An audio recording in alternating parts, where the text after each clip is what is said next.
Okay, my name is Dion Davis. This is the Dion Davis show called Positivity is the Way to Go.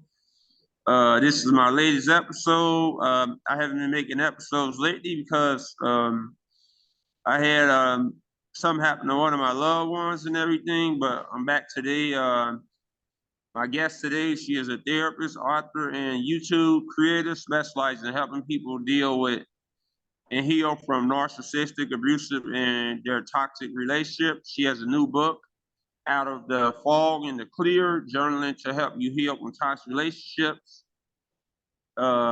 She has earned Amazon #1 bestseller status in codependency. Welcome my guest today, Shannon uh, Petrovich, to the show. Thank you, Dion. I appreciate it, and I'm happy to be here. Well, it's good. It's good to have you on here because I deal with my own issues and stuff. Because my brother had got murdered like a year ago, and I had back cousin got murdered. So I've been dealing with a lot over the past year and everything. That's why I haven't been doing any content at all lately because I haven't been up for it. You know, I haven't been feeling like doing it because I've been mourning the loss of my brother and stuff. Oh my gosh, I'm so sorry to hear that, Dion. That's horrible. Well, it's that's the world we live in today. You know, it's a lot of bad people that do bad things and they don't get the help that they need. So they be angry and they want to take their anger on the wrong people. Yeah, yeah, it's horrible. So we can get back to what made you want to be a therapist? Well, I think it was a journey that kind of surprised me in the beginning because I didn't think of myself as becoming a therapist when I was a kid, but I realized that what intrigued me was how people work internally, their how they how people tick and what makes them do well in relationships and what makes them really be awful to each other. Wanted to understand better how people can have healthy relationships and resolve conflicts and not be ugly and angry with each other. So I think that's kind of what made me go to grad school and decide to be a therapist. Oh, okay. And what made you know, and that's great. That's very good because I go to therapy help and stuff, you know, because I know it helps a lot when you get to talk to somebody that ain't judging you, you know. That's you. Exactly. Yeah. I'm glad you have somebody to talk to, and that's kind of why I started my YouTube channel 4 or 5 years ago, is realizing that so many people, millions of people in the world don't have access to therapy. And there are a lot of insights and perspectives and strategies that I can share with people through my YouTube channel, and then pulling it together into a book, because it's there's just so many people out there hurting that don't have access to any help. Yeah. And Shannon, maybe I could be on your channel one day, maybe, you know, and talk Sure, about my health and stuff, you know, my mental illness and everything. sure, sure. I got another question. What made you want to be an author? I was kind of a reluctant author. I didn't really see myself writing a book initially, but when I started the YouTube channel, the focus really became on how to cope with, how to deal with and heal from narcissistic relationships in particular, because there are a lot of people in the world who are really, self-centered and mean-spirited and toxic in their relationships, and people are really baffled by it. If you're not wired that way, if you don't treat people that way, you're just really baffled by how somebody could be that way. So a lot of the questions and comments and concerns that came to me through my YouTube channel were about those types of relationships.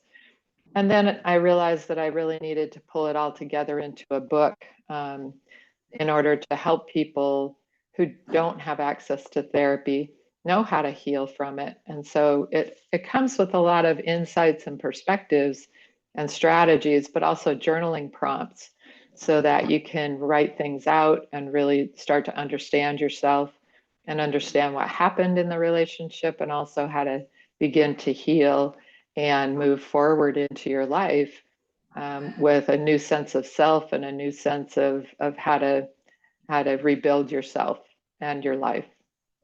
Yeah, I got another question. What do you think about women in toxic relationships? What do you think about women that like bad guys so much? Because I've been single for a while, and it's hard for me to find a woman because with me knowing that I know that they've been in toxic relationships and hurting, but the thing is, why don't people give the good person a chance? And why do people go what they know so much that's bad for them instead of what's good for them That's a in really the good long question. term? Yeah, it's a really good question, Dion, and that's part of what kind of baffled me in my early career was why there's sort of a sense of a comfort zone in a sense. And it's not that it's a conscious thing. Nobody wants to be a victim. Absolutely never blame the victim. But unfortunately, if you've grown up with a lot of toxic messages, then you may tend to accept those types of messages from other people. So we have to first look at the toxic relationship we have within our own selves. If you are really hard on yourself, if you're really harsh with yourself internally, if whenever you make a mistake, you are calling yourself names inside your head or beating yourself up mercilessly, that's that toxic relationship within your own self. And that has to be addressed first and foremost before you can even address toxic relationships with other people. Because if you're already beating yourself up, you're more likely to sort of say to yourself, when someone else is emotionally beating you up and saying mean things to you, you're more likely to say, well, yeah, that might be true about me because that's what I say to myself all the time. So we have to take that out and look at it and realize that that's not true of you, you know. And so when you're, you know, keep being you and keep being the nice guy, and you will find somebody wonderful to be with. But yes, we do sometimes have a tendency to continue in negative relationships if we don't feel good about ourselves, if we don't know who we are, and take the time to rebuild that sense of self so that we feel good about ourselves and we don't resonate with that negative person. Yeah, because a lot of times I think that women and I think people got identity crisis. People don't even know who they are every day and stuff. And people don't like to get the help that they need. They just continue a downward spiral and they continue to make excuses and everything, you know. Because I talk to women and stuff, they never have anything bad to say about me. They just say that I'm not a fit. What would you say to any guy out there that's uh in my situation looking for somebody, but the thing is, they finding the wrong people. What would you say to improve upon that? In going forward in relationships, move forward, finding the right person. Yeah, and I think it's most important to take your time and take the time it takes to find out who you are. And I mean that in the values and character qualities perspective. So if, you know, unfortunately we live in a culture where appearances and superficial junk are what people define themselves as. So if you're defining yourself as, you know, how you look or how many Facebook likes or Instagram posts or whatever, you're going to feel anxious and depressed a lot because that's just superficial stuff. You have to step back and recognize, what are your character qualities? Well, I'm a kind person, I'm compassionate, I care about people, I'm a loyal friend. You know, whatever those character qualities are that are true about you, that's what you want to focus on. And when you feel good about your character qualities, and none of us are perfect, we have to keep working on those things. But if you're living true to your values, then just keep living true to your values and find other people who honor and respect who you are from a perspective of your values.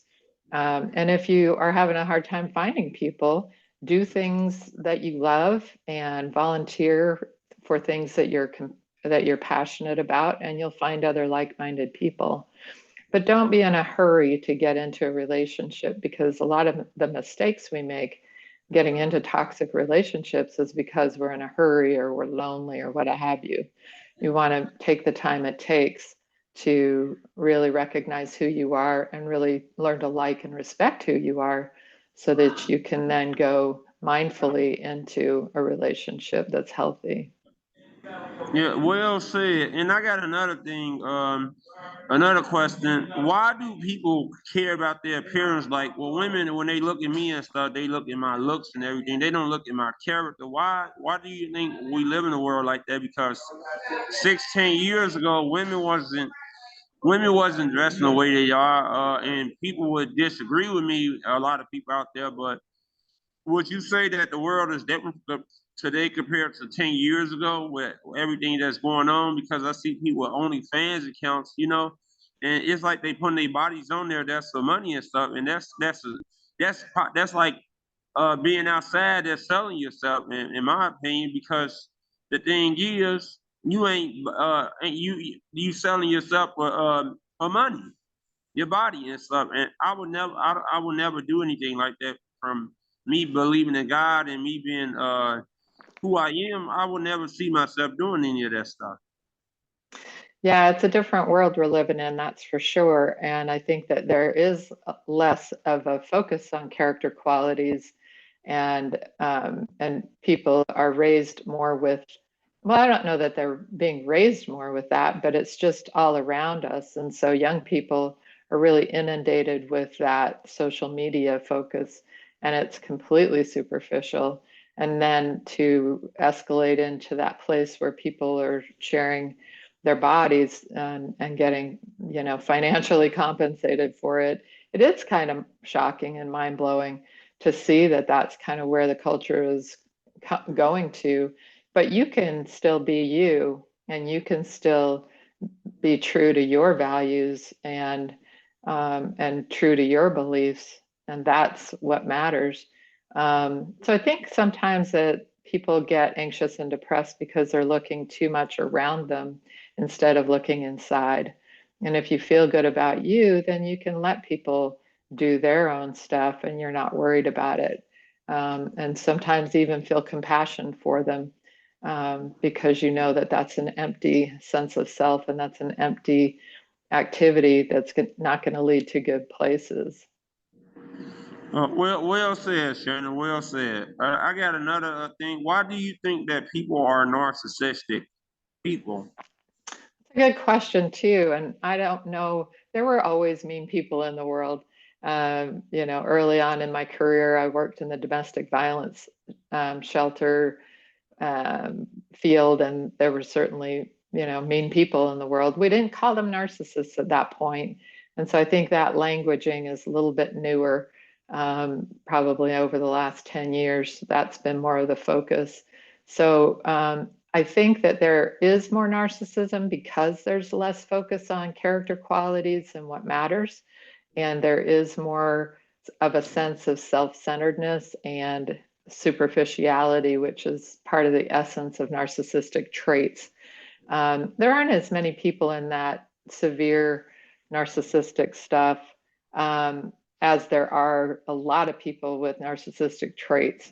And so they're not all bad. And we have to remember that they're not completely, that really severe narcissist, sociopath person is much more unusual than we think. But there are a lot of people with narcissistic traits in our culture because I think it is kind of glorified.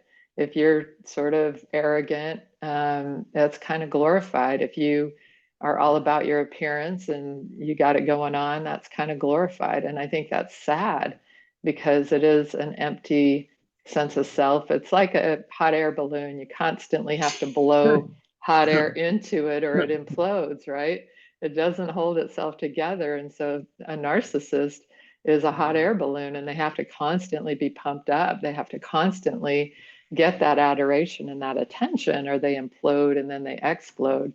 And so they're very unstable people. Whereas somebody who humbly knows who they are, they're stable. They kind of, they're the same guy.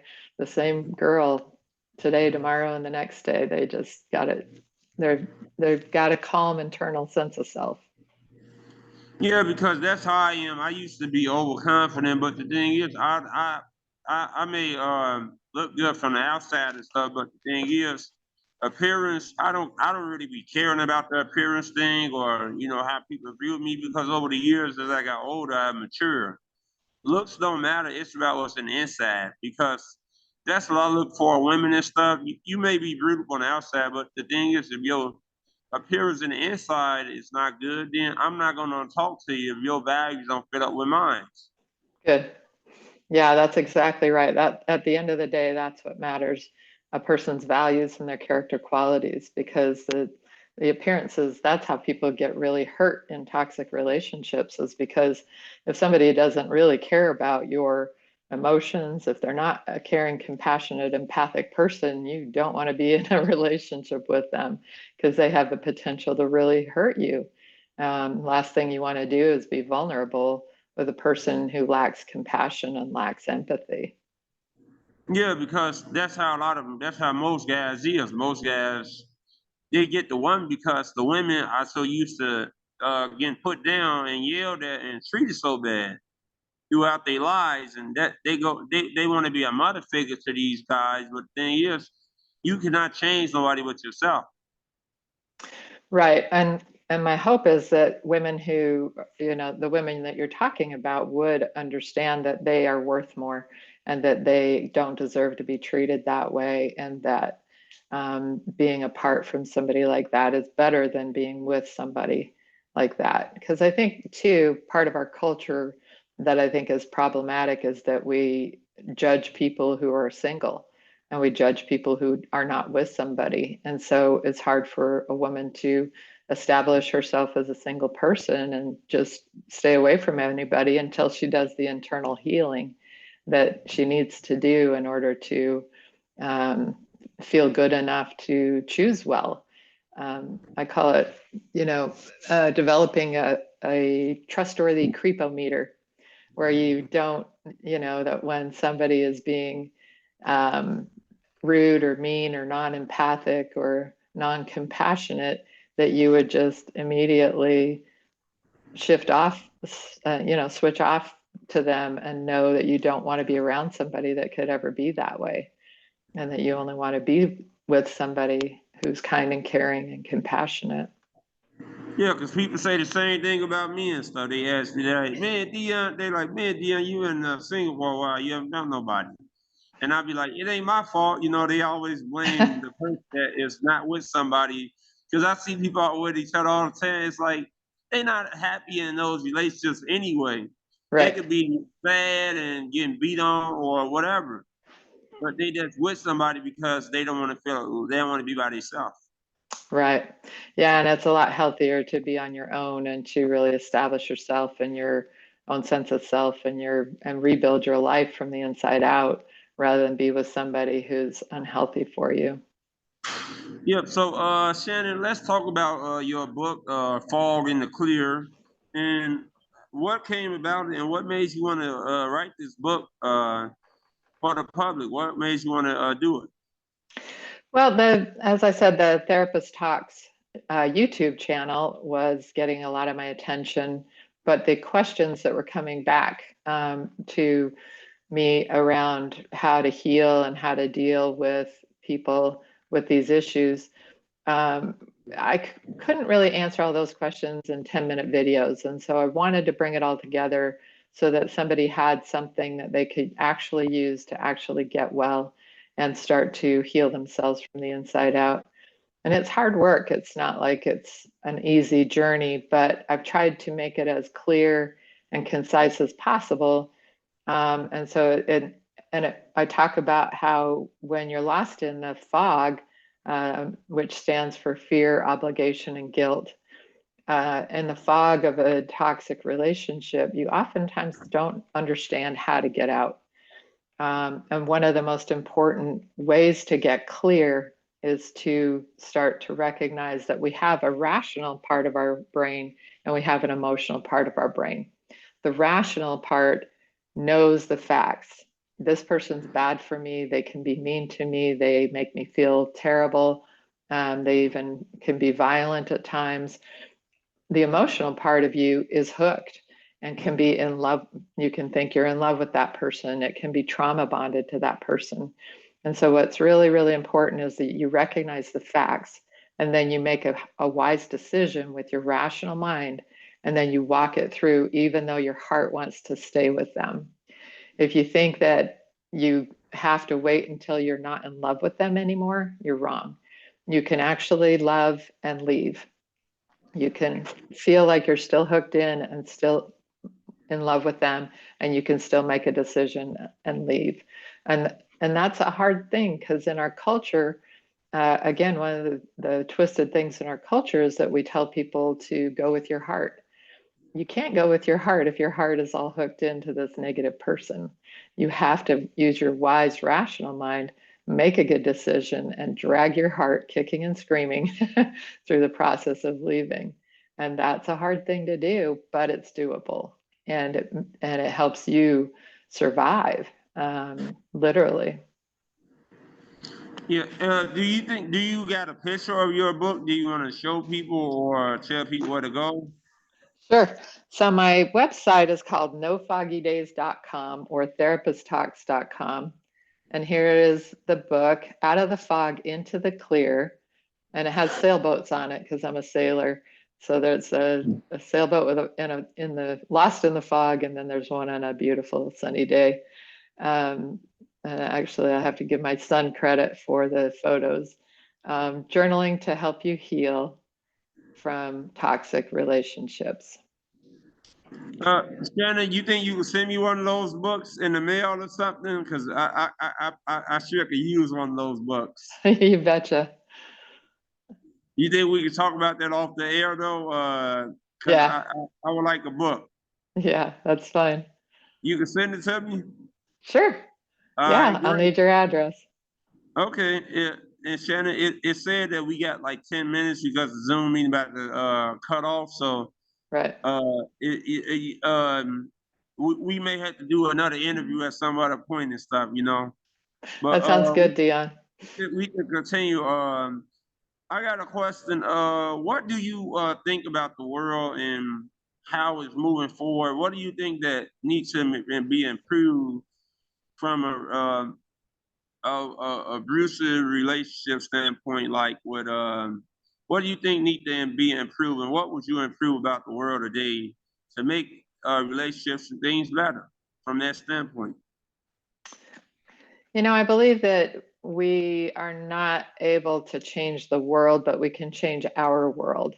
So you have the people in your life, and I have the people in my life, and each of us has that sort of world around us, friends, family, work colleagues, and the people that we run into each day.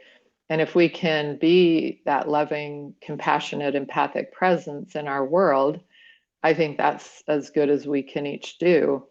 At the same time, we also need to have good boundaries so that when we meet a person with toxic or narcissistic character qualities, that we know how to stand up for ourselves, that we can step back from them emotionally speaking so that we don't get hurt, and that we can set boundaries in terms of, if somebody is mean or rude or abusive, that you leave that place, you hang up the phone, you disconnect from that person. You can, give them an opportunity to grow and say, whenever you do this, I'm going to disconnect. Or, but if you can calm down, we can have a conversation around it.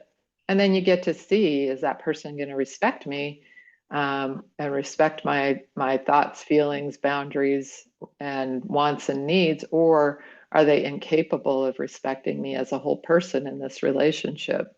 And that gives you the opportunity to see if they can grow. Then, if they escalate or they can't respect you, then you know you're done and you know that you did everything you could, but you had good boundaries and you separated from them and you took care of yourself.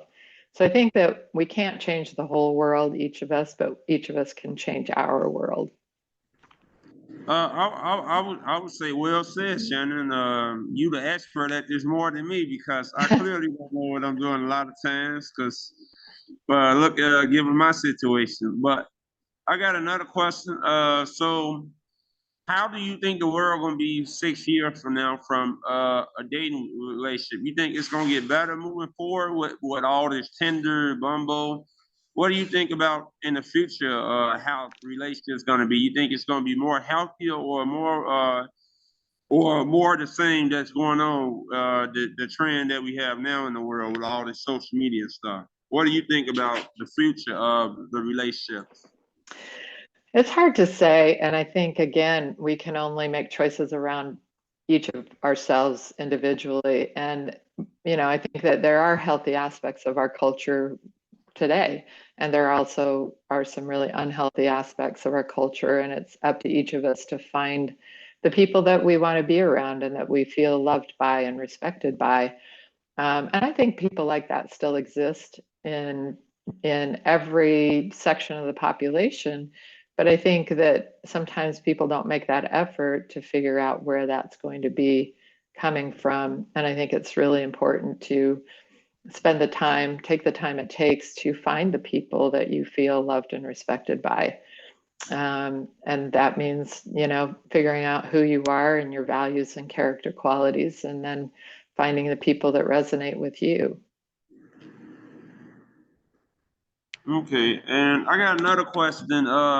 What do you want to tell the people out there that you haven't said yet about that you haven't said yet? What else do you want to tell the people about the work you do and other stuff that you Yeah, want thanks. others to know? Thanks, Dion. The sort of the hub of my work is at nofoggydays.com or therapisttalks.com. That's my website. You can find the link to my book, which is on Amazon and Kindle. And you can find my Therapist Talks YouTube videos as well as podcasts like this one, which will be posted there. And that's about it. That's kind of the central place. You can jump on my newsletter so that I can email you when new things are coming out. And I also write articles and blog on that. So that's kind of the hub, nofoggydays.com or therapisttalks.com. Yeah, I gotta say, Shannon, when I heard you wanted to come on my YouTube channel, I thought it was refreshing and stuff because the thing is, a lot of people normally don't want to come on and stuff, you know. No, it's been a pleasure, Dion. It's been great to meet you, and I wish you all the best. Well, I hope that you send me the book. I'm gonna send you the address offline and everything, and I hope that you can come on my show again. And I hope that I come on your show. How about this? I'll come on your show next. All right, take care, Dion. I can be the guest, and you can be the host. Deal. All right, take care, Dion. Thanks for having me All right. on. You can stop recording now.